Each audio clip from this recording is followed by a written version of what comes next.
बिस्मिल्लाहिर्रहमानिर्रहीम। अस्सलाम वालेकुम माय यूट्यूब फैमिली, कैसे हैं आप लोग?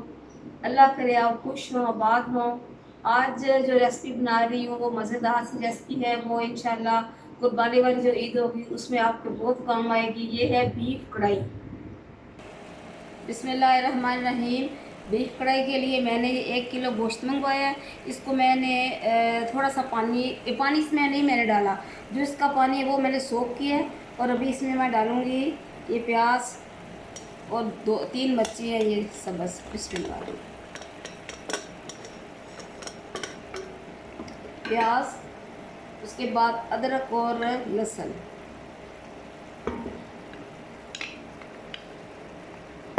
इसके बाद इसमें डालूँगी तकरीबन 1 किलो के लगभग पानी।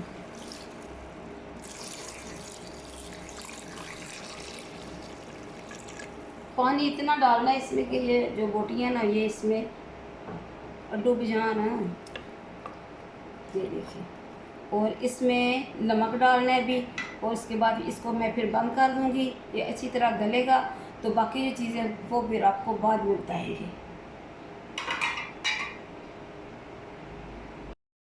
बिस्मिल्लाहिर्रहमानिर्रहीम। अभी ये बीफ कढ़ाई के लिए मैंने गोश्त को उबाल लिया है और ये अच्छी तरह गल चुका है और ये इसे मैंने निकाल लिया है। और इसे अभी हम डालेंगे कढ़ाई में। इसमें मैंने घी डाला हुआ है। आप इस्तेमाल कर सकते हैं ऑयल भी या घी, जो भी आपकी पसंद हो।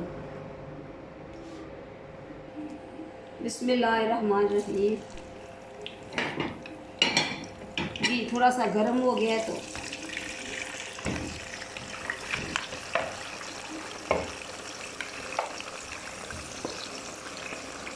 अभी इसकी थोड़ी सी भुनाई करेंगे, फिर इसमें जो मसाले हैं वो डालूंगी।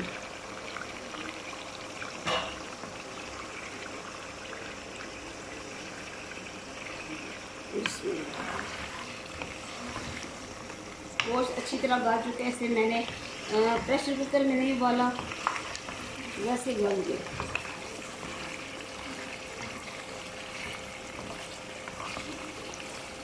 इसकी भुनाई ज़रा अच्छी करनी है।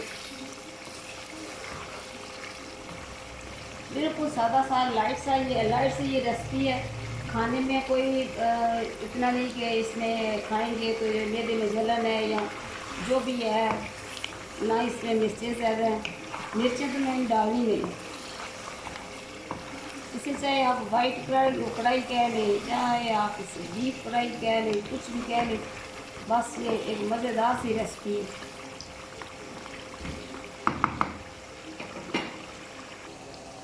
बिस्मिल्लाहिर्रहमानिर्रहीम। अभी अज़ान का टाइम हो गया था इसलिए मैंने काम रोक दिया है।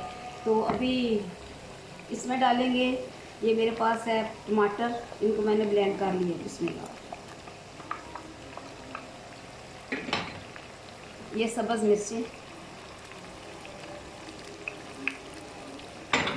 इसके बाद ये एक बड़ी चम्मच मैंने खाने वाली, ये इसमें गरम मसाला और मिक्स गरम मसाला, और ये इसमें है सूखा धनिया, और ये है काली मिर्च। और नमक इसमें मैं ऑलरेडी डाल चुकी हूँ और वो जायके के मुताबिक है। इसे अब करेंगे मिक्स।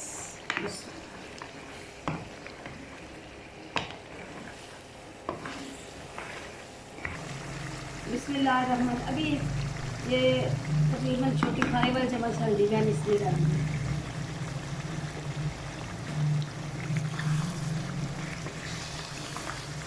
थोड़ी सी इसकी करेंगे भुनाई। और इसमें थोड़ी सी मैंने यखनी निकाल ली थी जिस वक्त ये इसको मैंने उबाल लिया था। और इसमें मैंने प्याज, बड़ा प्याज मोटा मोटा सा मैंने काट के वो, अदरक लहसुन का पेस्ट और सब्ज़ मिर्चें वो मैंने पहले डाल दी जिस वक्त मैंने इसको उबाला है। और ये तकरीबन वही ग्रेवी है जो पहले डाल दी है।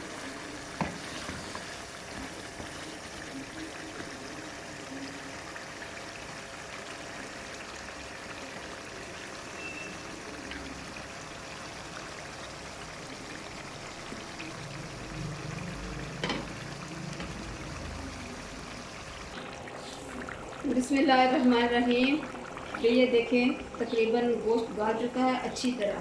और ये थोड़ी सी मैंने ना बचा ली थी यखनी, तो वो भी इसमें मैंने डाल दिए ताकि इसका जायका बहुत बेहतर हो जाए। रमज़ान मुबारक में मैं एक दफ़ा बना चुकी हूँ, वो भी इसी तरह बनी थी। बेशक मेरी तबीयत ठीक नहीं थी, लेकिन मैंने कहा नहीं, एक दफ़ा ट्राई करते हैं।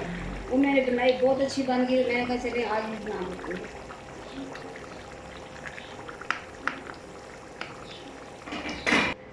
बिस्मिल्लाहिर्रहमानिर्रहीम। तो हमारी आज की रेसिपी तैयार है। अभी हम इसे करेंगे डिश आउट। बिस्मिल्लाहिर्रहमानिर्रहीम। फ़बे ये लाए रब्बे को मात ज़बान। और तुम अपने रब की कौन कौन सी नेमत को जुटलाओगे। अल्लाह ताला ने हमारे खाने के लिए बेहतरीन चीज़ें, बेहतरीन नेमतें पैदा की हैं। हमें अल्लाह ताला का शुक्र अदा करना चाहिए। नमाज़ पढ़ें, कुरान पाक की तिलावत करें, दूसरों के काम आए, तो अल्लाह ताला इसमें भी राज़ी होते हैं कि मेरा बंदा जो मेरे अहकामात तो पूरे कर रहा है।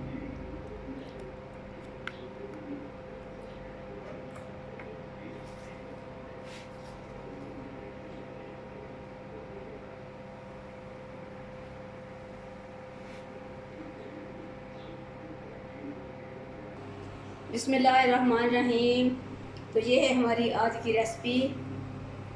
आप भी बनाएं, पकाएं, अपने प्यारों को खिलाएं। मुझे और मेरे घर वालों को अपने गाँव में ज़रूर याद रखें। इसके साथ ही मैंने पराठा भी बना लिया था।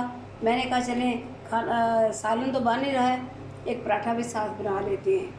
अल्लाह हाफिज़।